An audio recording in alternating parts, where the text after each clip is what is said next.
O vaxtı böyük hədis alimlərindən Avza'i rahimehullah. Onun dövründə zalim birisi olur, Əsvadul Ansi adında. Və gəlir, Dəməşqdə məscidə girir və deyir ki, yəni burada mənim sözümün qarşısında söz deyən bir kimsə varmı?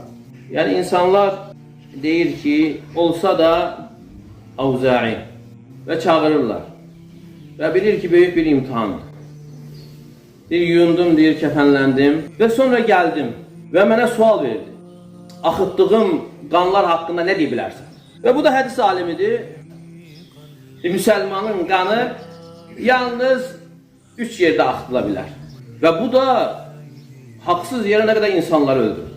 Və bunu dediyim zaman ətrafda olanlar paltarlarını üzərinə çəkdilər. Mən də əmmaməni biraz qaba etdim ki, boynum rahat üzülsün. Və bu əldə etdiyim, topladığım mallar haqqında nə deyə bilərsən? Allah Teala qiyamət günü səni tək olaraq həşr edəcəkdir. Əgər bu yığdığım mallar halaldırsa, haqq hesab olacaq.